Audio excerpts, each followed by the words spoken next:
វិទ្យាល័យពុទ្ធសាសនាមួយមានបន្ទប់រៀនមួយដែលគ្មានសិស្សណាហ៊ានចូលនៅពេលយប់ព្រលប់នោះឡើយនោះគឺជាបន្ទប់លេខ4ដែលស្ថិតនៅជាន់ទី3គេនិយាយថាយប់ណាដែលមានពន្លឺភ្លើងដែលស្មៃខ្សោយអ្នកដើរឆ្លងកាត់តែងតែលើសំឡេងរវីដីសនិងសំឡេងសោកសង្វេគនៅក្នុងបន្ទប់នោះរឿងរ៉ាវបានកើតឡើងតាំងពី10ឆ្នាំមុននារីម្នាក់ដែលមានឈ្មោះថាម៉ាលីដែលជាគ្រូបង្រៀនភាសាខ្មែរដែលពូកែខាងកំណាព្យនិងអក្សរសាស្ត្រនាងមានចិត្តសប្បុរសនិងលះបង់ដើម្បីសិស្សនៅរៀងរាល់ល្ងាចម៉ាលីតែងតែស្នាក់នៅក្នុងបន្ទប់លេខ4ដើម្បីត្រៀមមេរៀននិងកែក្រដាស់សិក្សាទៅឲ្យសិស្សថ្ងៃមួយម៉ាលីបានបាត់ខ្លួនយ៉ាងអាថ៌កំបាំងគេបានរកឃើញតែស្បែកជើងរបស់នាងនិងក្រដាស់មួយសន្លឹកដែលបានសរសេរកំណាព្យមិនទាន់ចប់បានទុកនៅលើតុមួយនោះប៉ុន្តែថ្ងៃក្រោយមកសិស្សដែលធ្លាប់មករៀននៅវេនពេលយប់ក៏ចាប់ផ្ដើមឃើញរូបរាងរបស់ស្ត្រីម្នាក់ដែលមានសក់វែងឈរនៅក្បែរបង្អួចហើយពេលខ្លះគេក៏បានឮសំឡេងនាងកំពុងតែអានកំណាព្យដោយសំឡេងសោកសៅ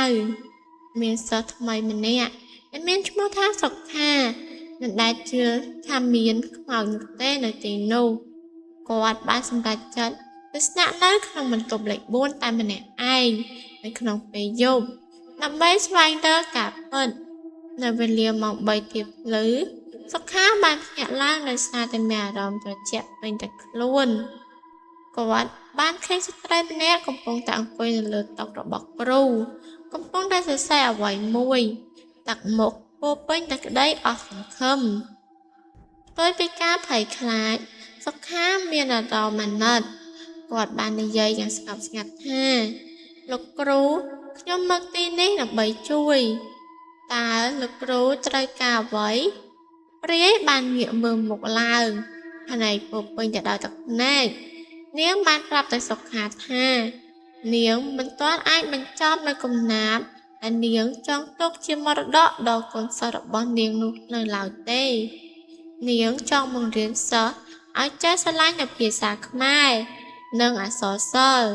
ក៏ប៉ុន្តែនាងត្រូវបានស្លាប់ដោយសារតែជំងឺបេះដូងនៅក្នុងពេលកំពុងតែត្រៀមមេរៀនហើយគ្មាននរណាម្នាក់បានដឹងថានាងជាប់ចិត្តទៅនឹងការងាររបស់នាងនោះឡើយសុខាបានជួយសរសេរកំណាព្យនោះតតែចប់ហើយបានយកវាទៅដាក់នៅក្នុងសាលាមន្ទីរដែលជាកិត្តិយសទៅដល់គ្រូម៉ាលីនៅយប់បន្ទាប់មករោគស្រមោលរបស់នាងមិនបានលេចចេញឡើងម្ដងទៀតនោះឡើយសិស្សខ្លះបានឮតែសំឡេងអានកំណាព្យដ៏ពីរោះនៅក្នុងពេលយប់ពេញវង់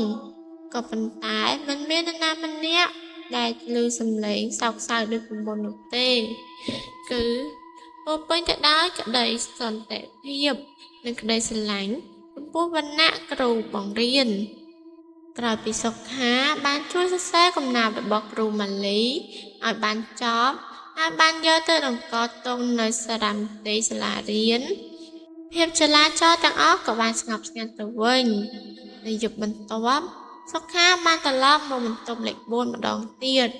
នៅលើកនេះបន្ទប់នោះលែងមានអារម្មណ៍ត្រជាក់ចម្លែកទៀតហើយឬក៏លើអ្វីរំខានទៀតនោះឡើយនៅលើតុគ្រូមានផ្កាឈូកសមួយដែលផ្កាមួយតងនោះមានរូបរាងយ៉ាងស្រស់ស្អាត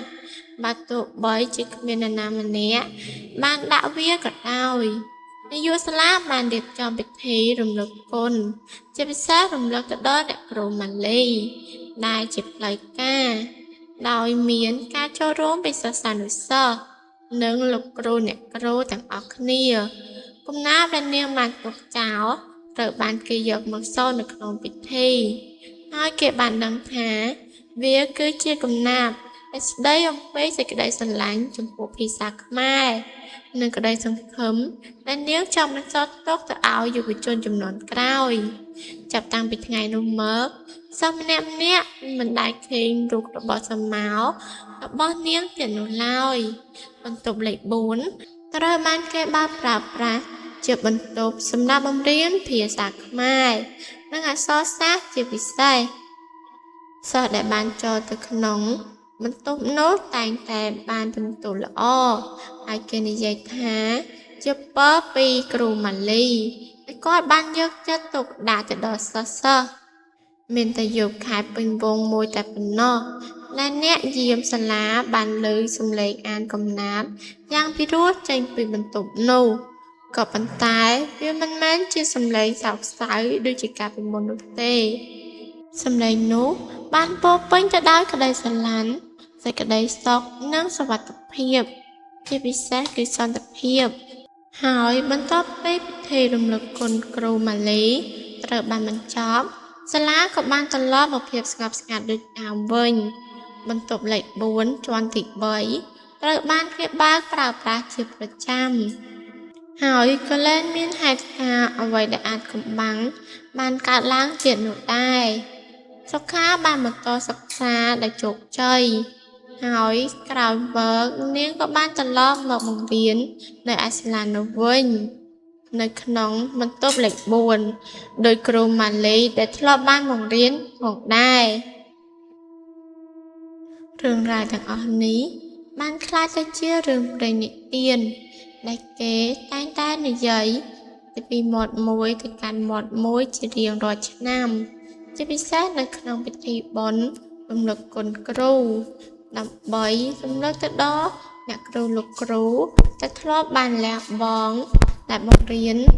ដោយព្រលឹងនិងដួងចិត្តរបស់គាត់ដើម្បីឲ្យសិស្សទទួលបានចំណាត់ថ្នាក់ល្អនិងមានអនាគតរឿងរ៉ាវរបស់គ្រូម៉ាលី